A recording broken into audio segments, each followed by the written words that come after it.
So today we're going to talk about the cost of living in Issaquah, Washington. And I think cost of living anywhere right now is a pretty talked about topic because prices have been going up pretty good in interest rates, gas prices, food, and Issaquah, Washington is clearly no different than anywhere else in the country. The things that are going to affect your cost of living in Issaquah the most are food, transportation, and of course housing. Currently in Issaquah, there are, as of today, July 5th, 2022, 133 houses listed on the MLS for sale. Median home price is $1.5 million. So that's about $600 per square foot of house, depending on what you buy. Higher than the national average. It's a great place to live. There's lots to do here, but that is something you need to take into consideration. We do have some major corporations in Issaquah. We have Siemens Ultrasound. We have a Microsoft campus. We have Costco headquarters. We have some great work opportunities in Issaquah directly, but the cost of living is something you're going to have to contend with,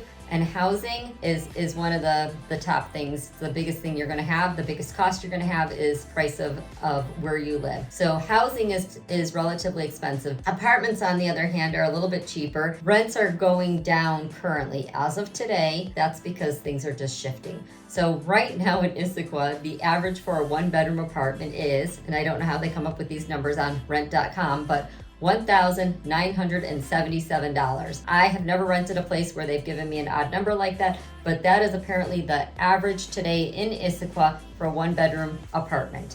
Two-bedroom apartment in Issaquah, $2,465, and a three-bedroom apartment in Issaquah, $2,742. So we already went over housing, and the average is $1.5 million. There are houses in Issaquah that are on Lake Sammamish, and those are going to be considerably more. The current one that's for sale is coming very close to $12 million. There's also the Issaquah Highlands, that is a newer segment of Issaquah, probably started in the last 20 years ago. There's a Swedish hospital up there, and there are houses up on Harrison Street that are also quite large and quite expensive. So you see more expensive houses peppered throughout Issaquah, and you can also find some cheaper houses as well. Every once in a while we find a lake property that is lost in time, we'll say. It's not the big mansions that you're seeing now.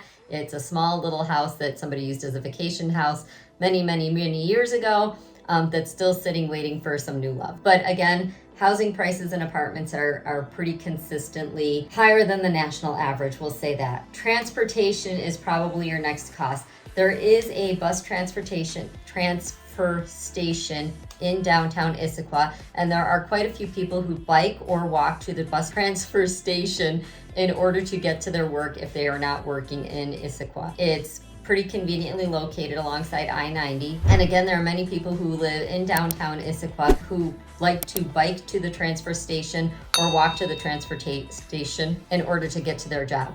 If you do have a car, Issaquah is only about 13 square miles, but it's quite lengthy. And if you live down 900 or down Issaquah Hobart Road, both those roads go north-south, traffic can be quite heavy, especially during rush hour. They are just two-lane roads, so one going north and one going south. So if there is an accident, if there is bad weather, if there's any kind of issue, it can slow traffic down considerably. In Issaquah, we don't have any toll roads. I-90 runs east-west right through Issaquah. So that's a great commuter lane, and it can get you to the city very quickly. We're 17 miles outside of Seattle, about 11 outside of Bellevue. But one of the things to take into consideration, if you are going to live in Issaquah, depending on where you are working, there are toll roads in the Seattle area now. And I'd like to say toll roads are $1 a piece or something like that, except that we do things a little differently here, and the toll amount varies based on traffic level. So you could hop on the highway or the toll road, and anticipate getting to your destination for $2, and by the time you pay your toll, it's considerably more. So something to consider. Gas, of course, is going up just like it is in the rest of the country. Prices are getting, over $7 in some places, and it's difficult for a lot of people.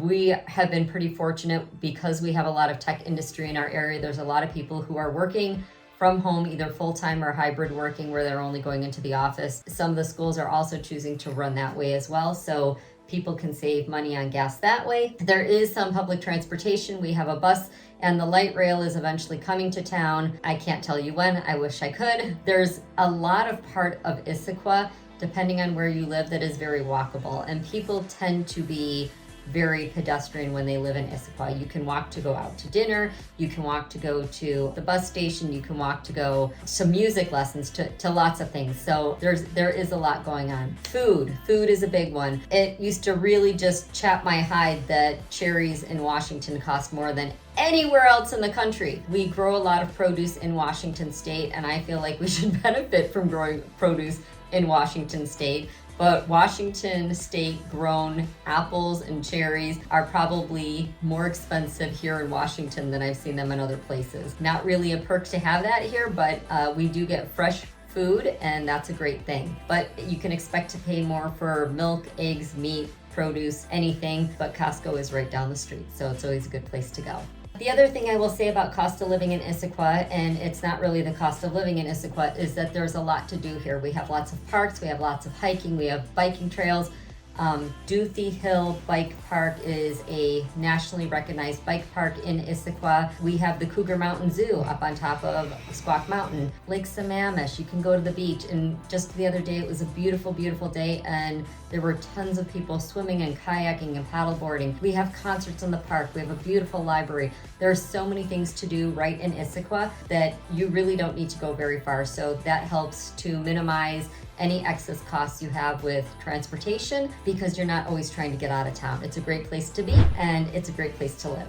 So if you are thinking about moving to our beautiful little Issaquah, please call me, text me, email me, hit that calendar link down below. I would love to help you. My team and I are here, and we know the area very well. If you are currently in Issaquah and you are going to be leaving because you have a job or you're moving to a different place in Issaquah, a different town, please call us, text us, email us, however you can get a hold of us. Part of selling your house is knowing the community, and we really do know this community well. Hit us up however you're coming to Issaquah, let us know, and we'll help take care of you.